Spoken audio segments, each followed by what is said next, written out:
MedBix webcast is a new kind of healthcare media channel to break the silo mentality and foster interdisciplinary thinking. Our mission is to fill that gap and to create a curiosity through different lenses, tapping the passion that guided the historical figures in medicine and bringing present-day groundbreaking research to the front lines. We interview physicians and leaders in the industry about present-day healthcare challenges on our live programming.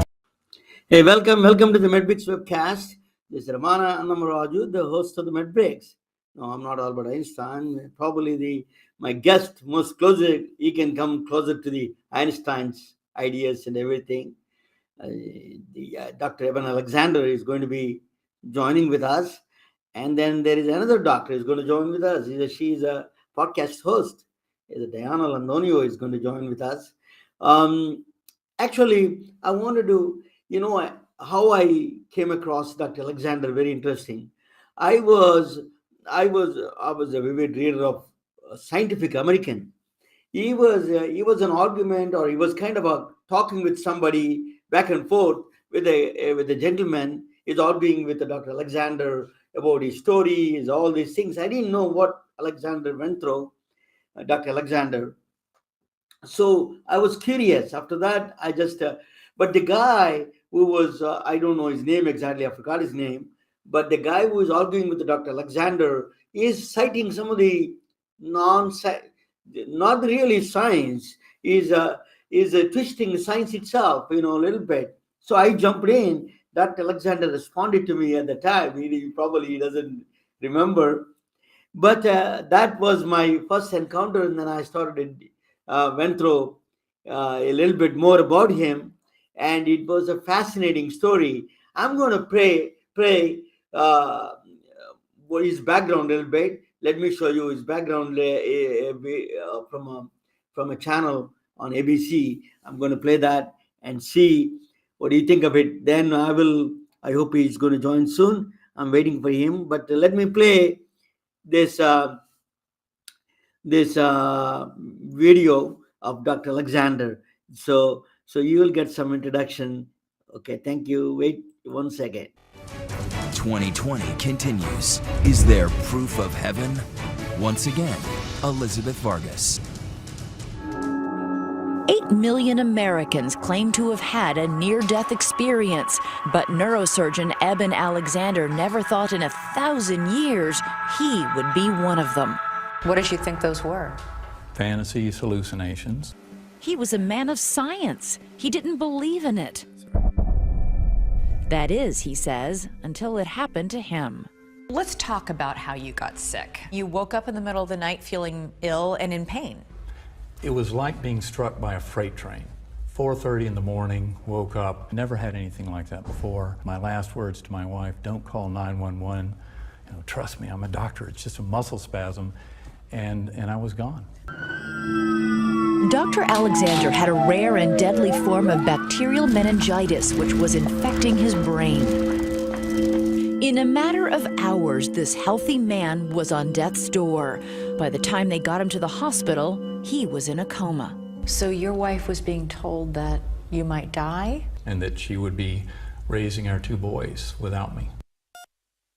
But as his body lay in that hospital bed with no recognizable brain activity, Dr. Alexander says he had already begun an astounding journey. A journey to a place he'd said didn't exist. Did you believe in heaven? When I was younger, I thought a heaven and a loving God made sense, but through my academic neurosurgery career, I saw less and less that could be the case. The journey began, he says, in a dark, formless place without memory, language, or time.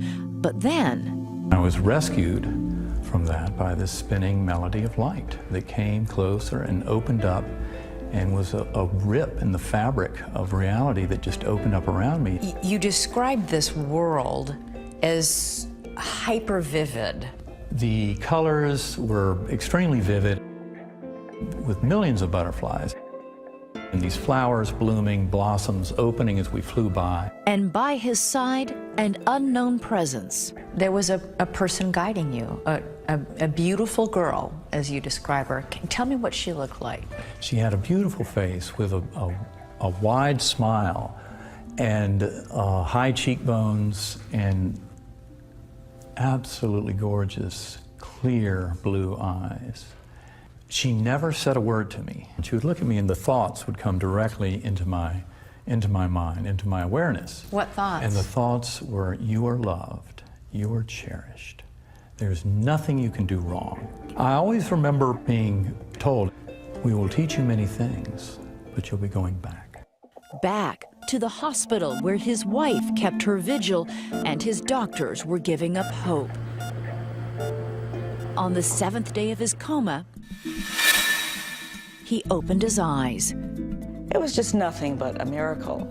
His first words, the very words he'd heard from his guide, that blue-eyed girl. All is well. Don't worry, all is well. Within weeks, Eben Alexander had made an astonishing full recovery. How are you different after going through this experience? Well, my family says I'm nicer. That's a good thing. Really has changed me in every way by realizing that our souls are eternal. The book he has written, Proof of Heaven, has sparked a lot of controversy. You know, you do have skeptics out there who are just saying it's not uncommon for people near death to have all sorts of funky things going on inside their bodies. Well, that's why the fact that I had meningitis that was so severe, I mean, that should not have allowed for any experience. And then this with the eyes just Alexander shows how maintains his brain was so completely shut down that the visions he had could simply not have been generated there. He says he wrote down everything he remembered, now in his book, before speaking to anyone, so as not to taint his memory. You then went on to read about other people's near-death experiences. Was it striking how similar what you had written was to what they had experienced? It was absolutely astonishing. I really felt the white light was God. I stopped walking and I saw my grandma. You could see peace, you could see love. In all the other afterlife stories, everybody told of being guided by a loved one who had died. You had as your guide a girl you'd never met. I must say that was very haunting. Why would I go through all that and not have my father there? My father, who was a neurosurgeon, I idolized him, and he had passed over 4 years earlier. Why wasn't he there? And why the blue-eyed girl instead? Dr. Alexander had been adopted as a child. Years later, he found his birth family, all except for one, his birth sister, who died before he met them. Her name was Betsy. How old was she when she died? She was 36 years old. So Betsy you'd never met? I just heard what a beautiful, loving soul she was. How she worked in a rape crisis center and took care of many people who were unfortunate. And she was just a very loving, loving person. How was it that you came to see a picture of her? My birth sister, Kathy, had promised to send me a picture of Betsy. And it was about 4 months after my coming out of the hospital when that picture arrived. He opened the envelope and saw it for the first time.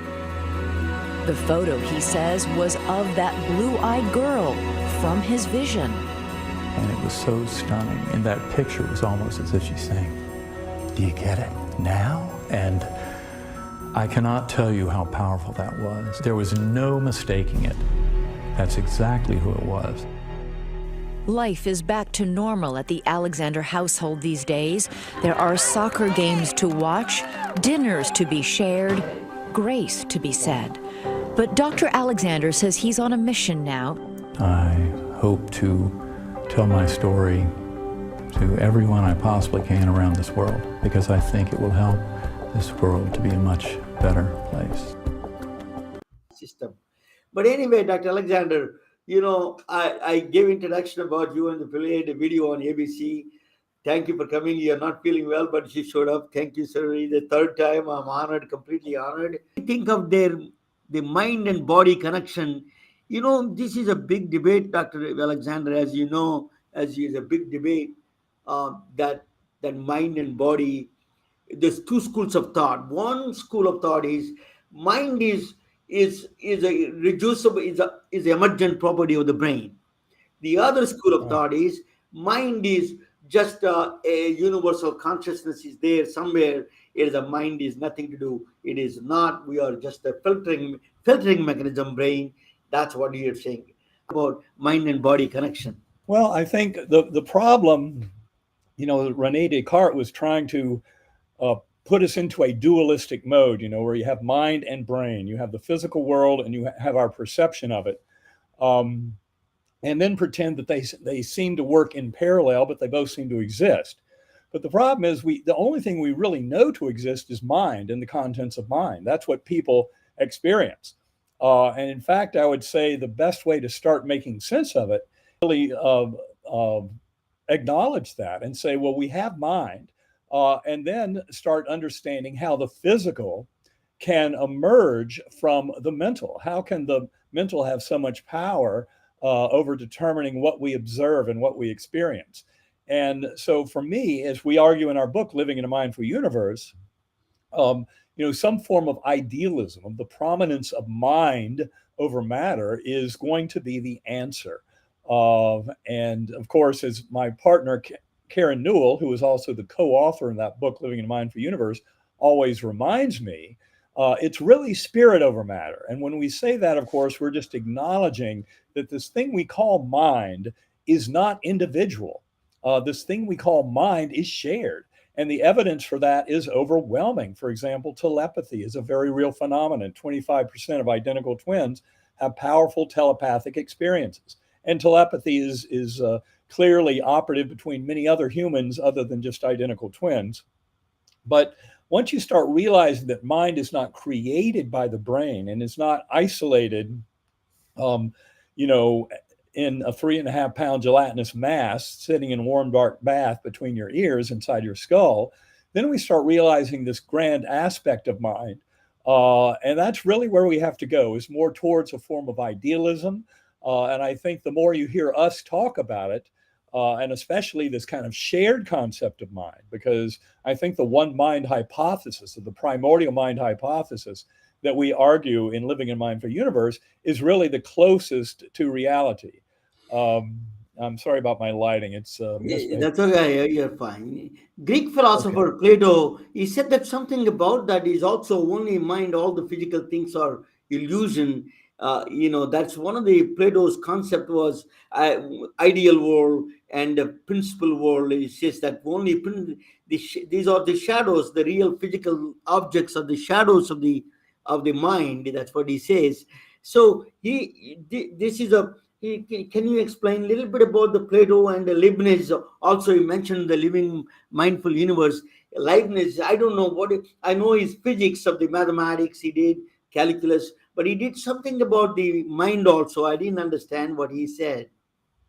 Well, I think it's really this concept of the primacy of mind. You really cannot escape it. And of course, that's where materialism went totally off the rails, by pretending that all of this was just local material interacting by the laws of physics, chemistry, and biology. In fact, that materialist science would argue you don't even have free will.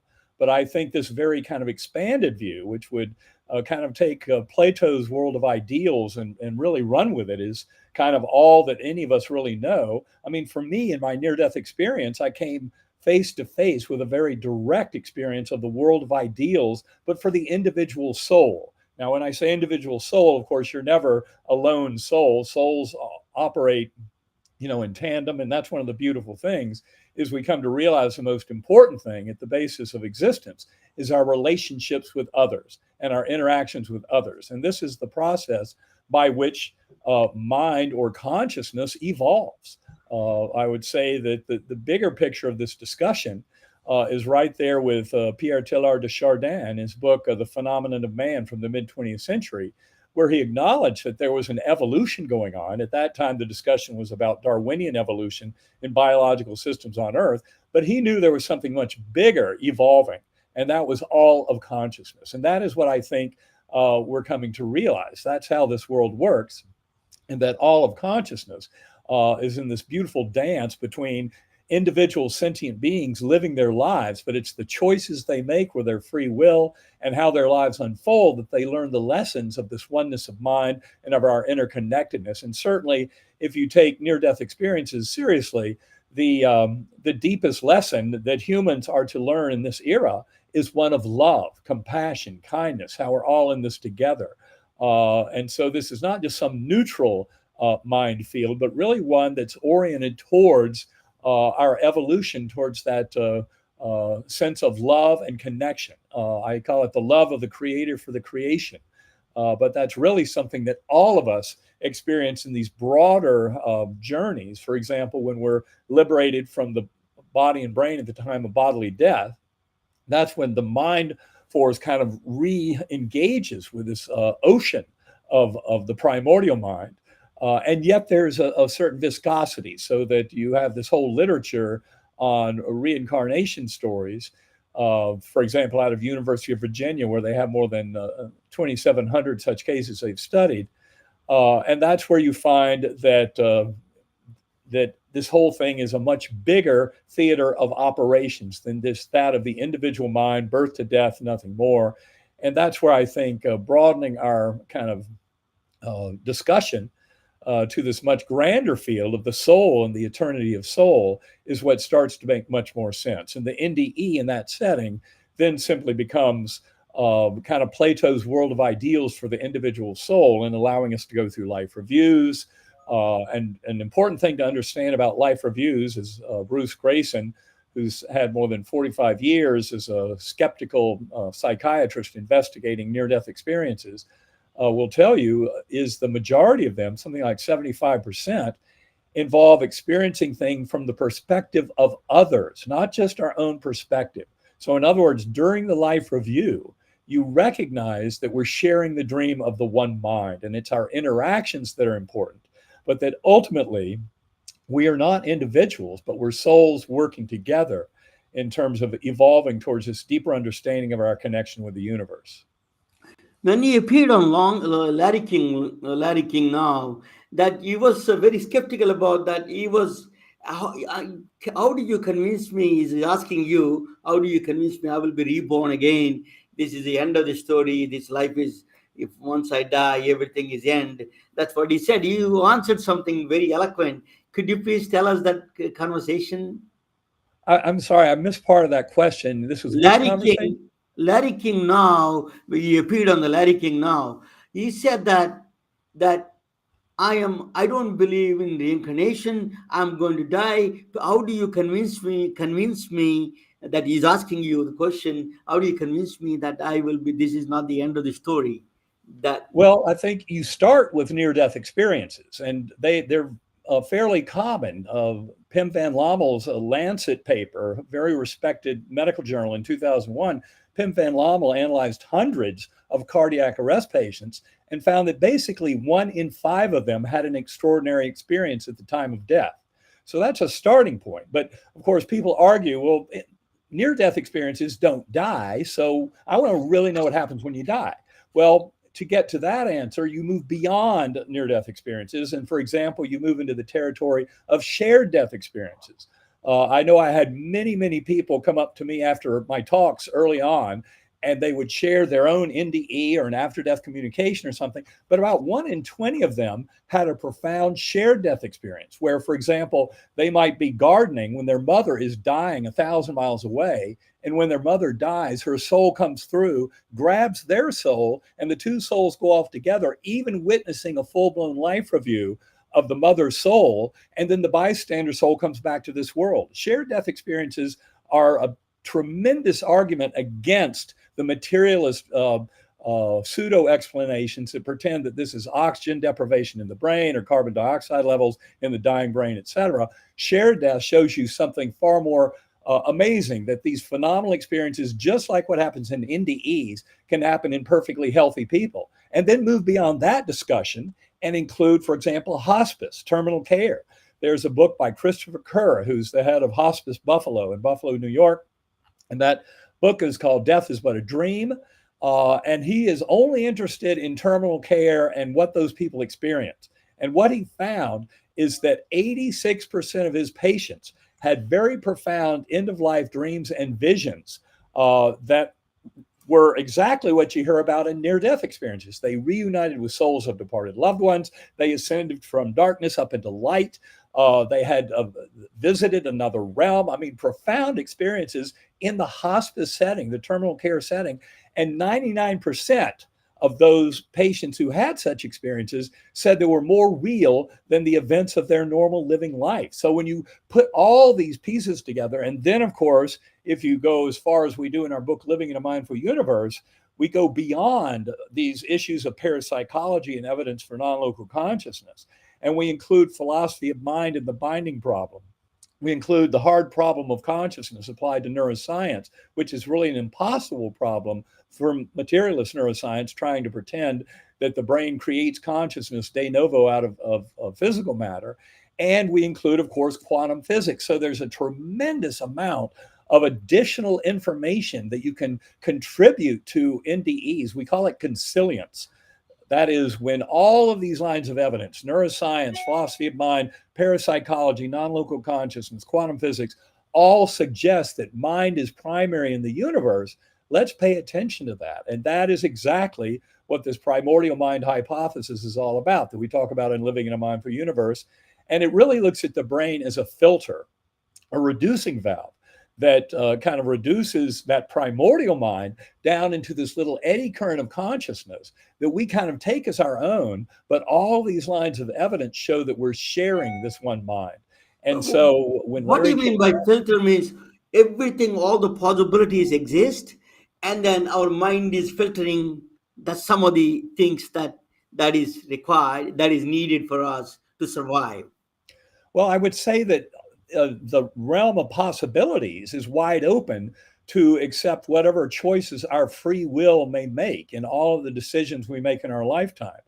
But ultimately, I think, especially as we become more aware of this and realize that our little ego mind and its little view of our mission through life and that little linear narrative of how events unfold in our life is only a tiny little subsection of who we truly are. And it's by expanding our notion of self, acknowledging that we've been here many lifetimes before, that our relationships with others are reshuffled lifetime after lifetime in a process of refining our knowledge and experience of this kind of shared love and connection.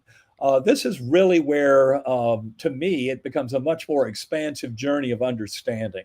And it really has to do with coming to a deeper understanding of kind of shared meaning and purpose that we have with our fellow beings and with the universe at large. So yes, free will is operative.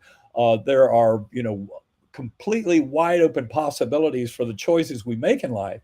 But that's why it's so important to get this kind of higher perspective that enables us to kind of see ourselves in that much grander context. In many ways, that's where I would say all is well. That's what, I assured people when I woke up from my coma. I don't remember that, but my younger sister Phyllis told me that within 20 minutes of waking up and being extubated after a week in coma from E. coli meningitis, from which I was not expected to recover. It was so wild to see me sitting on the bed. She said I looked like a little Buddha. And I was looking at everyone around me saying, don't worry, all is well. And then I'd move on to the next one. And this notion of all is well is something that becomes more visible to us when we take this far grander view of our life. And that's where we come to realize, for example, that the hardships, the difficulties, the challenges in life, in fact, in many ways are gifts. They're milestones that mark our progress forward. And it's how our free will responds to that. The more we're able to recover a sense of oneness and love and connection with the universe, in spite of many of the apparent hardships, I think is a beautiful lesson to the grander souls that we are. And especially when you realize how near-death experiences and similar study of all these other parallel lines of evidence can be so reassuring. They take away that sting of death, that notion of finality and oblivion that materialism says is what happens after death of the body and brain, because that's not what happens. Our awareness actually expands when you get rid of the filter. And it gives us a much grander view of who we really are. So when you can see your entire lifetime in that life review, and even previous lifetimes, and some people reporting even events of future lifetimes, you start to realize in that realm, in that spiritual realm, from that perspective, it all starts to come together and make more sense. And this is where, for me, meditation is so important, because any of us as sentient beings can come into this knowledge. You don't have to have a near-death experience to come into knowing this, but do start exploring mind. And for me, a very powerful tool for meditation is sacred acoustics. Anybody who wants to learn more about this binaural beat brainwave entrainment, go to sacredacoustics.com. But that, for example, is what I've been using this morning to try and short circuit this bad cold virus that I picked up 2 days ago so that I could do this interview. And I spent about 3 hours this morning in deep meditation using sacred acoustics, and I think it made a tremendous difference. You look perfectly normal. As he breaks into coughing. But no, I want to show you from the physics point of view, if you don't mind, a consciousness video I put together from the physics point of view. Is it okay if I play that one in a few minutes? Go right ahead. I think then after that, actually there was a hardcore mathematician, Stephen Wolfram, says that filter theory is real. The reason was he's saying that our humans are constrained by three-dimensional things, but there are a lot of higher dimensions are there. All the reality we don't have an access to. That is what he's saying. But this is a physics point of view. I show you this video, a quick video that after that. Quantum Physics for Doctors, Mystery Object in Medicine by Ramana Annamaraju. Dr. Champagne is a critical care physician and faculty member at Stony Brook University School of Medicine and a member of Pulmonary Critical Care Division. Dr. Pania is the prime investigator for a large study across multiple medical centers around the world about bringing people from cardiac arrest. Cardiac arrest is the arrest of pumping blood due to the malfunction of electrical activity in the heart. Cardiac arrest results in death within minutes without quick resuscitation. The resuscitation is the combination of procedural techniques of bringing someone from edges of death. One of those resuscitation techniques is a cardiopulmonary resuscitation, popularly known as CPR. Any delay administering in CPR, even for minutes, results in certain death. But there are certain exceptions and anomalies that raises several questions than answers in medicine and science. 34-year-old Audrey Mash went hiking with her husband on November 3rd when things took a turn for the worse. The couple got lost and Audrey went into cardiac arrest from severe hypothermia. But 6 hours after her heart stopped beating, doctors at Barcelona's Vall d'Hebron hospital were able to resuscitate her. Amazing. It's like a miracle.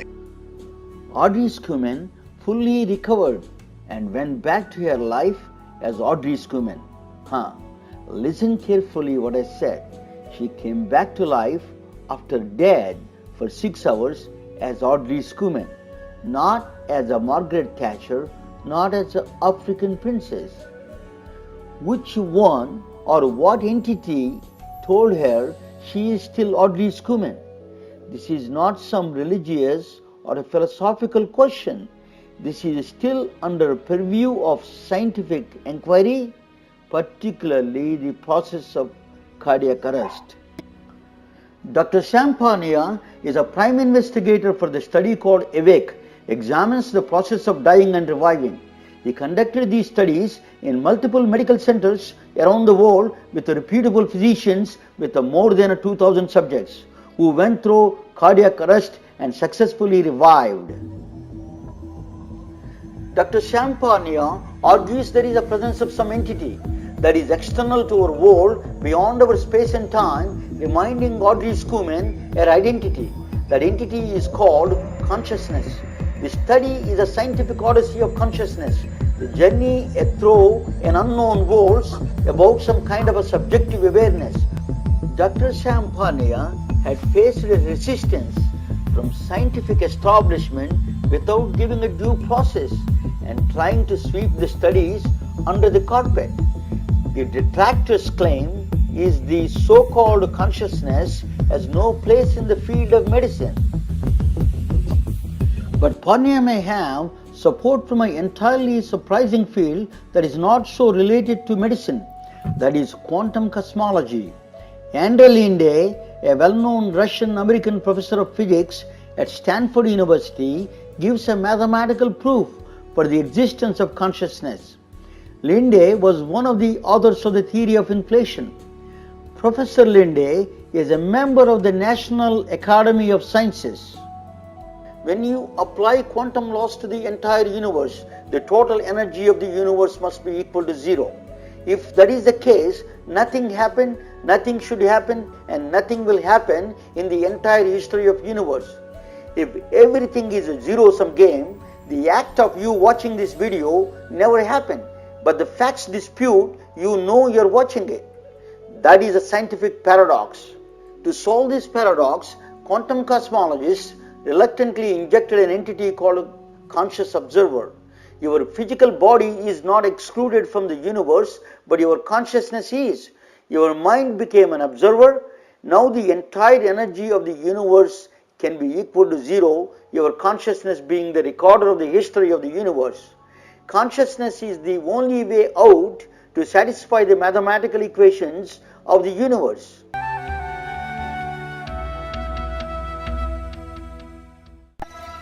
If you try to understand the conscious observer behind every patient, you see a great wonder and a mystery. You will become a perfect healer of body and mind. Computers cannot replace physician as such, because the still unknown, still mysterious entity called consciousness is not computable. Only other conscious observer like you has the power to understand. This is Ramana Hannamaraju. Thank you for watching.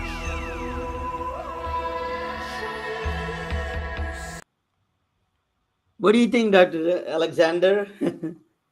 I like your video, and especially the way you started out with a case of the woman who had a cardiac arrest for many hours. It reminds me, of other cases I know of. For example, Dr. Mary C. Neal, who had a profound near-death experience after more than 30-minute warm water drowning while kayaking in Chile back in the late 1990s. And she wrote a book called To Heaven and Back.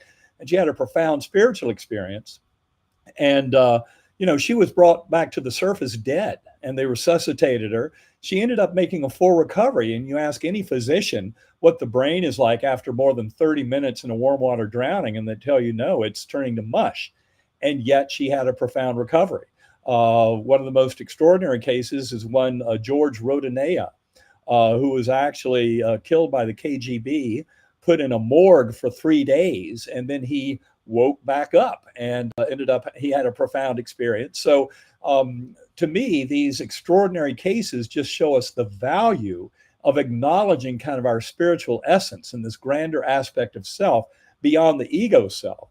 And then, of course, you start getting there in that video into quantum physics. And I think what most people need to understand, for one thing, it's important to acknowledge that the founding fathers of quantum physics, like Werner Heisenberg, Erwin Schrödinger, Max Planck, Pascual Jordan, and others, made a very big deal of the fact that consciousness, this kind of knowing, and our ability to be aware of our existence in the universe, is something that is not trivially related to kind of a materialist interpretation, but that consciousness itself seems to be a primordial ingredient of the universe. And this, of course, is where we go in our book, Living in a Mindful Universe, is to make exactly that argument. And one needs only reflect back, for example, to the measurement paradox. That's the kind of the deep mystery in quantum physics, where it's the choice of the observing scientist that actually determines which way an experiment will go, that goes far beyond just investigation, but showing us that we have a creative role in our emerging reality. And this is what John Wheeler, who was the head of physics at Princeton University, had been on the Manhattan Project. Wheeler came up with what he called the participatory anthropic principle. And that was that the world we observe is deeply influenced by our mind and our kind of mental interaction with the universe at large. And it's really kind of a shame when you realize it, because Wheeler, as much as he acknowledged this kind of reality of mind as a true entity and not something that was kind of separate or resultant from the material world, and yet he falsely accused J.B. Rhine of the Rhine laboratory at Duke, who did a lot of parapsychological experiments. Wheeler falsely accused him of fabricating data. He later retracted that in the 1980s, but that accusation was very unfair. And also, he tried to prevent the American Parapsychological Association from being part of the AAAS, one of the best global scientific organizations on earth. Luckily, Wheeler's protest did not bar them from membership, because I think parapsychology is a very important arm in understanding this bigger notion of the primacy of mind. And yet Wheeler, as smart as he was, he couldn't quite make that connection. So he was trying to put down Rhine and the parapsychological work and prevent them from being part of a big scientific organization. But ultimately, he retracted that. And I would say that quantum physics is one of the biggest supporters in the current era of the reality of primacy of mind. That's why, for example, the awarding of the Nobel Prize in Physics in 2022 for entanglement, the connection of subatomic particles across space and time, is really the first major admission by the Nobel Prize Committee that that old theater of four-dimensional space-time and everything that we thought was kind of a local realism going back thousands of years to the times of Aristotle and Plato was no longer the ultimate theater of operations. Once you acknowledge entanglement, you're saying that there's a layer of information, integration, and assimilation that we have access to as sentient beings that goes far beyond our normal notions of physical causality in a four-dimensional space-time. So entanglement itself, even though you'll certainly find quantum physicists who will argue otherwise, entanglement is literally a magical. Yeah, sorry to interrupt. The point I'm trying to make is that physicists, actually, the point you're trying to saying that is very important. The physicists, they go away from, they say they don't like a word magic, and then they start telling at the end, they start telling the bigger magic, actually. Right. This is the problem with, being a physicist. I watch that all the times, they start with, quantum, the realism, non-locality, that is not a really magic.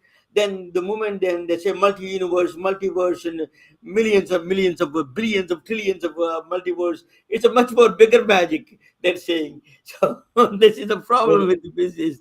They need to know how to communicate with the people in right way.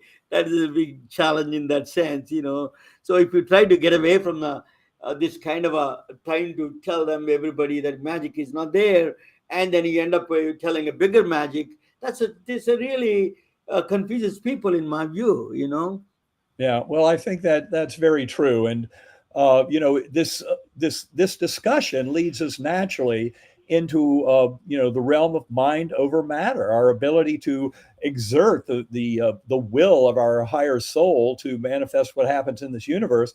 And I would say one of the most practical examples of that is in healing, is in coming into personal health. And you can start with, for example, placebo effect. That's been the gold standard in medicine for assessing any new treatment going back at least 60 or 70 years. Of course, placebo effect has been around for thousands of years. But it's simply an acknowledgement that the beliefs, thoughts, and attitudes of the patient and of caring healthcare workers has a tremendous influence on what emerges, what we see as healing. And you can start with placebo effect, but then move into spontaneous remission. If you go to noetic.org, the Institute of Noetic Sciences website, put in spontaneous remission as a search term, you'll find a book that they put together in the mid-1990s by Carlisle Hirschberg and Brendan O'Regan. And that book had more than 3,500 cases of spontaneous remission of advanced cancers. advanced infections, all beyond any kind of medical intervention. And then, of course, you can go into the territory of miraculous healing and near-death experiences. But all of it is showing us the progressive power that we have as sentient beings when we're, connected in that much bigger sense with the universe at our own healing. And of course, this is when we're leaving the little ego mind and its little false beliefs of fear and anxiety and the limitations of materialist thought. We're leaving that far behind in the rearview mirror, because this is where I think medicine is evolving rapidly to acknowledge this power we have over our own health and wholeness. Dr. Alexander, you met Dalai Lama. Tell us a little bit about your experience meeting Dalai Lama. Well, all I can tell you is a soul that is absolutely richly entangled with all of us and with the universe at large, where the ego has long ago disappeared. The Dalai Lama was just a joy to meet. Karen and I met him. We met him in Charlottesville here at a meeting back in October of 2012. But then he invited me to participate in a graduation ceremony at Maitripa University. I think it was in 2014, 2013, somewhere like that. And just to give a brief talk at that graduation ceremony about the scientific evidence for reincarnation. But I can tell you that the Dalai Lama is just a beautiful example of, first of all, the active inner child that is associated with a very advanced soul. And all of us should follow that kind of model and realize that the pathway to this kind of enlightenment and understanding is really one of a childlike curiosity and enthusiasm about the well-being of the world at large. That love, compassion, kindness, mercy, acceptance, forgiveness, gratitude, these incredibly important human kind of qualities and abilities is what can take us along a pathway towards that oneness with the divine. And the Dalai Lama is just one beautiful example of a soul that is that advanced. And I can just tell you that Karen and I both thoroughly enjoyed meeting the Dalai Lama and having a chance to participate in that graduation. Beautiful experience. I have a great friend. Her name is Diana Landonio. She's a doctor. Actually, she has a podcast, and I think she joined in and out, and she's supposed to join. And she is also proposed. She talks about her podcast about love and compassion are the two powerful tools being a healer. Great fan of this med breaks. She's a great supporter of it.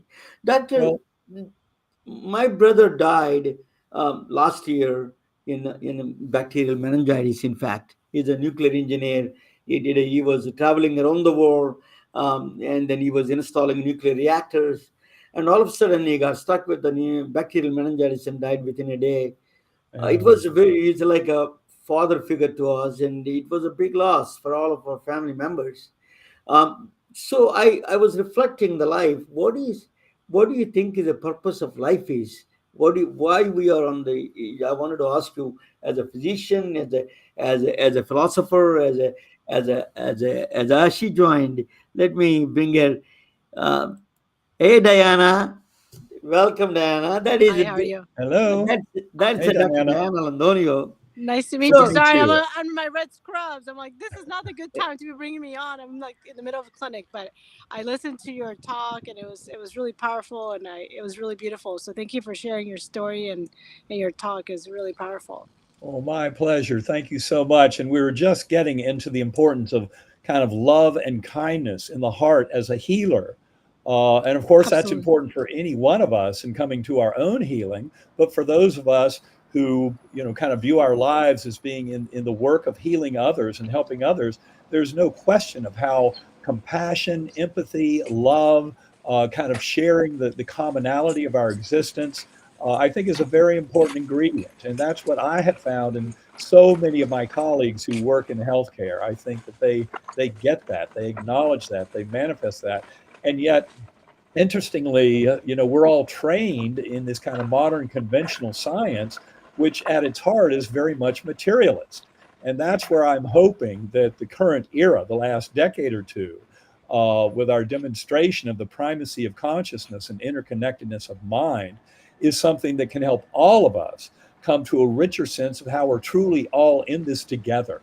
And to help others is to really help ourselves. And likewise, of course, any of us who hurt others in many ways are hurting ourselves. So it's recognizing this kind of connection of souls into this kind of primordial mind, this shared heart consciousness, can be very beneficial at seeing ways forward towards healing and coming into wholeness.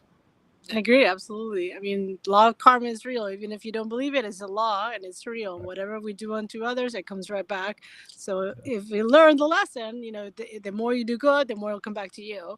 The more you do bad, the more it'll come back to you. So it's so important, how we treat others, how we treat ourselves with that love and compassion. And all the research. I mean, all the research that shows all the things that happen internally in every cell of our body when we're in a heart-centered compassionate state versus like the anger, the burnout, the fear, how we either heal ourselves or cause our disease. And then we can say that about others too. So absolutely. I mean, there's so much truth to that, and it's so important to hear from a physician and a surgeon, because I think hopefully more of us in medicine start really realizing it's not just all surgery and meds. There's like much more to it. Right. And healing even comes just from the presence, from the belief that you're going to get better more than like what we may do, So Right. when we as surgeons start sort of realizing that and seeing that other dimension of healing and not just prescribing or being a technician, there's so much more healing that can happen when we truly do that. So I think it's so important to hear that from your perspective. Coming back to the question, Dr. Alexander, what is the purpose of life? After my brother's death, and I realized the physical body is not eternal, even though soul is eternal, what Diana was saying. But Well, what is that purpose of this life, you think? Well, I kind of, in response to that question, I often go back to the inscription over the temple of the oracle at Delphi in Greece, know thyself. And I believe that ultimately, as we come to realize that our mind is not our own little ego mind, but that ultimately we are sharing the mind of heart consciousness of the universe, and to know that connection very deeply with a shared meaning and purpose that it implies, that is the meaning of life. And so what that would inform in your particular question about your brother is I would want to ask, I've heard from thousands of people who have lost loved ones, who have then had some form of communication from their loved one that showed them that their soul was still there, that they were still actively with you. And in fact, I know when I first gave talks about my Proof of Heaven experience, beginning about 2 years before the book Proof of Heaven came out, I had many people come up and share their stories with me of their own NDEs or after-death communications or what have you. But so many of them said that the greatest gift that their loved one gave them was some assurance that their souls were still connected after bodily death. And so to me, those, all those diamonds of light, of those connections, those pieces of evidence showing us that our loved one is still with us, has been a tremendous part of the growth that we can have individually towards this oneness of mind and eternity of soul. So I think somewhere in there is where I would define the purpose of life is coming to a deeper understanding of kind of that grandness of soul, far and beyond the little ego mind and its little petty fears and anxieties. Alexander, what we hear a lot about nowadays, UFOs. What do you think of just to give us some your thought about that a little bit? UFOs. Well, to me, there's absolutely no question that what these fighter pilots are seeing, and recording on gun cameras every day for weeks on end, and some of the other evidence I've seen lately, no question that technology is out there. It's advanced far beyond anything that we have the capability of. It's not Russian or Chinese. This is far advanced, whether it comes from extraterrestrials, from humans in the future, time traveling back to us, I don't know, but it's a very advanced technology. And I think the evidence is overwhelming that it's real. I've had my own kind of personal experiences and within my family of contact with extraterrestrials. I'm just not sure what to make of it. It's not my field of expertise. I can recommend the writings of Ray Hernandez, R-E-Y Yeah. Hernandez, who has written about the contact modalities. He sees a lot of overlap. I know with my friendship with Edgar Mitchell, the Apollo 14 astronaut, I know he had tremendous respect for a lot of what he knew about the reality of UAPs, of orbs, of very intelligent kind of spiritual forces seeming to interfere with nuclear tests and with military satellites, things like that. I think they're here to help us because it would be the ultimate form of madness to have human beings destroy this planet with nuclear war or something as insane as that. I mean, to me, it's crystal clear that the number one priority for our world today is to get rid of nuclear weapons. There's no way anybody would ever accept that it should happen, that some madman get in control of those things and destroy this world. So it's time to get rid of the nuclear weapons, acknowledge that it's really kind of the authoritarian, dictatorial leaders against the people. It's not nation versus nation, but the real conflict is with these dictatorial military leaders who would consider destroying the world with nuclear weapons. They are the enemy, and it's time for the U.S. to take a lead in denuclearization. I think China and Russia, the U.S., we all need to take a lead in getting rid of these horrific weapons. They have no purpose for existing in this world.